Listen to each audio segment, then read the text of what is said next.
ஆண்டவராகிய இயேசு கிறிஸ்துவினுடைய நாமத்தினாலே உங்கள் அனைவருக்கும் எங்களுடைய அன்பின் வாழ்த்துக்கள். தினம் ஒரு வாக்குத்தத்த நிகழ்ச்சி மூலியமாய் உங்களை சந்திப்பது எங்களுக்கு மிக மிகவும் மகிழ்ச்சியாக இருக்கிறது. இந்த காலையிலே நாகும் 1வது அதிகாரம் 12-13 வாசிக்க கேட்கலாமா? கர்த்தர் சொல்லுகிறது என்னவென்றால் அவர்கள் சம்பூர்ணம் அடைந்து அநேகராய் இருந்தாலும் அறுப்புண்டு போவார்கள். அவன் ஒழிந்து போவான். உன்னை நான் சிறுமைப்படுத்தினேன். இனி உன்னை சிறுமைப்படுத்தாமல் இருப்பேன். இப்போதும் நான் உன்மேல் இருக்கிற அவன் நுகத்தை முறித்து உன் கட்டுகளை அறுப்பேன். இந்த காலையிலே ஆண்டவர் உனக்கும் எனக்கும் நமக்கும் கொடுக்கிற வாக்கு, இனி உன்னை நான் சிறுமைப்படுத்தாதிருப்பேன். இதுக்கு முன்னே சிறுமைப்படுத்தினார். இப்ப ஆண்டவர் சொல்ல, இனி உன்னை நான் சிறுமைப்படுத்தாதிருப்பேன். அப்படின்னா என்ன அர்த்தம்? அவன் நுகத்தடி உன் கழுத்தில் இல்லாதபடி நான் முறித்து போடுவேன், உன்னை நிமிர்ந்து நடக்க பண்ணுவேன் என்று ஆண்டவர் வாக்கு கொடுத்திருக்கிறார். 1 சாமுவேல் புத்தகம் 1வது அதிகாரம் 10-11 வாசிக்க கேட்கலாமா? அவள் போய் மனம் கசந்து மிகவும் அழுது கர்த்தரை நோக்கி விண்ணப்பம் பண்ணி சேனைகளின் கர்த்தாவே தேவரீர் உம்முடைய அடியாளினுடைய சிறுமையை கண்ணோக்கி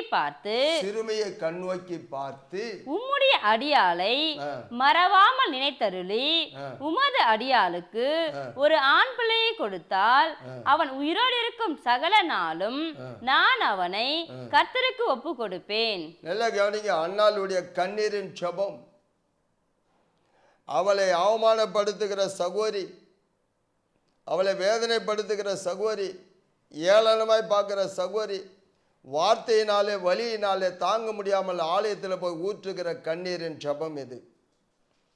ஆண்டவர் சமூகத்தில், ஆண்டவரே இந்த அடியாளை சிறுமைப்படுத்தாதிரும், என் சிறுமையை கண்ணோக்கி பாரும் அப்படி என்று அந்த ஆலயத்தில் என் சிறுமையை கண்ணோக்கி பாரும். அப்படின்னா என்ன அர்த்தம்? மலடியா இருக்கிறவள், பிள்ளை இல்லாமல் இருக்கிறவள் எவ்வளோ பாதிக்கப்பட்டு இருப்பாள் என்பதை உங்களுக்கு நன்றாக தெரியும். அந்த வழியில தான் ஜெபிக்கிறாங்க. இந்த சிறுமியை கண்ணோக்கி பாரு, என்னுடைய வாழ்க்கையில் இருக்கிற வேதனை கண்ணோக்கி பாரு. அந்த ஜெபம் கேட்கப்பட்டது, அந்த ஜெபத்துக்கு பதில் வந்தது. ஆகினால் இனி நான் உன்னை சிறுமைப்படுத்தாதிருப்பேன் சொன்ன தேவன் அவளுடைய சிறுமையை பார்த்தார், கண்ணீரை கண்டார், ஜெபத்துக்கு பதில் கொடுத்தார், ஒரு சாமுவேலையும் கொடுத்தார். ரொம்ப அருமையான ஒரு காரியம்.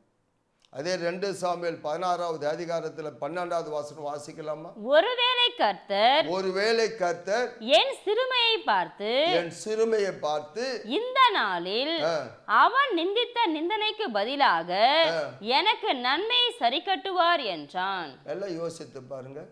அன்னாலை நிந்தித்த நிந்தனைகள், தாவீதை நிந்தித்த நிந்தனைகள், தூஷித்த வார்த்தைகள், தூஷிக்கிறதுனா திட்டுறது, உங்களை தூஷிக்கிறது, உங்களை நிந்திக்கிறது, உங்களை அவமானப்படுத்துகிறது, இதையெல்லாம் சகித்து கொண்டு ஆண்டவர் சமூகத்தில் ஜெபிக்கிற உங்களுடைய கண்ணீரை கண்டு ஆண்டவர் சொல்ல, இனி உன்னை நான் சிறுமைப்படுத்தாதிருப்பேன். அப்போ இங்கே தாவீது சொல்கிறாருங்க, என் சிறுமையை கண்டு கர்த்தர் எனக்கு நன்மை செய்வார்.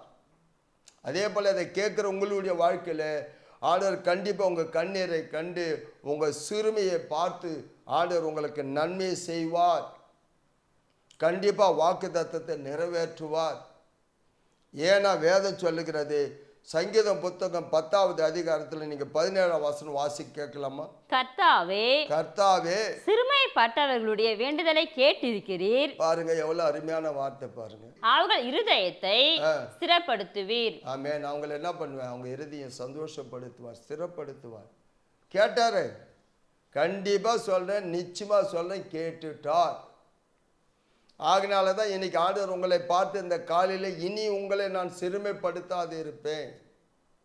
அப்ப சங்கீதம் 90வது அதிகாரம் 15ஆம் வசனம் வாசிக்கலாமா? தேவரீர் எங்களை சிறுமைப்படுத்தின நாட்களுக்கும், அப்ப நீங்க சிறுமை கண்ட வருடங்களோ நாட்களுக்கோ நாங்கள் துன்பத்தை கண்ட வருஷங்களுக்கும் ஆ. சரியா எங்களை மகிழ்ச்சியாக்கும். நாங்கள் சிறுமையை கண்ட நாட்களுக்கு வருஷங்களுக்கு சரியா எங்களை மகிழ்ச்சியாக்கும்.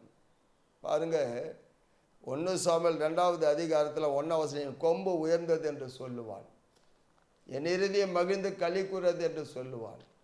அவள் சிறுமையில் இருக்கும்போது அப்படி சொல்லலை, கண்ணீர் விட்டு ஆலயத்தில் அழுதாள். அதனால இங்கே வேதம் சொல்லுது, சங்கீதம் 90:15, நாங்கள் சிறுமையை கண்ட வருடங்களுக்கு நாட்களுக்கு சரியா எங்களை மகிழ்ச்சியாக்கும். அதனால தான் ஆண்டவர் இன்னைக்கு நாகும் 1வது அதிகாரம் 12ஆம் வசனத்தில், இனி நான் உன்னை சிறுமைப்படுத்தாது இருப்பேன். கண்ணீரை துடைக்கிற தேவன், உங்கள் கண்ணீரை துடைக்கிறது மட்டும் இல்லை, உன் சிறுமை நாட்களை நினைக்கிற தேவன் அதுக்கு நன்மை செய்யக்கூடிய நாட்கள் வந்து விட்டது. விசுவாசத்தோடு காத்திருங்க, கண்கள் மூடுங்க, ஜெபிக்கலாம். துதிக்கிறோம் நல்ல ஆண்டவரே, மகா இரக்கமும் கிருபை நிறைந்தவரும் கோடான கோடி நன்றி.